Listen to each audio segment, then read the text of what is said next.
आखिर क्या होगा अगर मोदी जी और बीजेपी लोकसभा में अपनी मेजोरिटी प्रूफ ना कर पाए?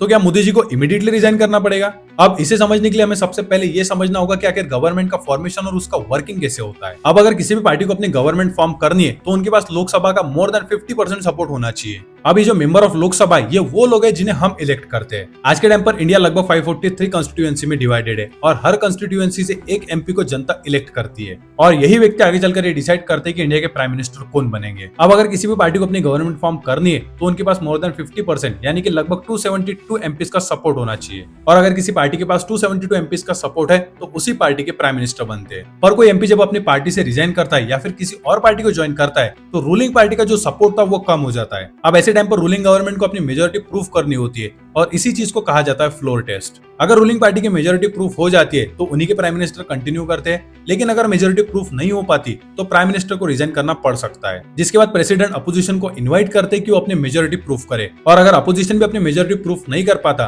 तो फिर इंडिया में फ्रेश इलेक्शन कंडक्ट कराए जाते हैं।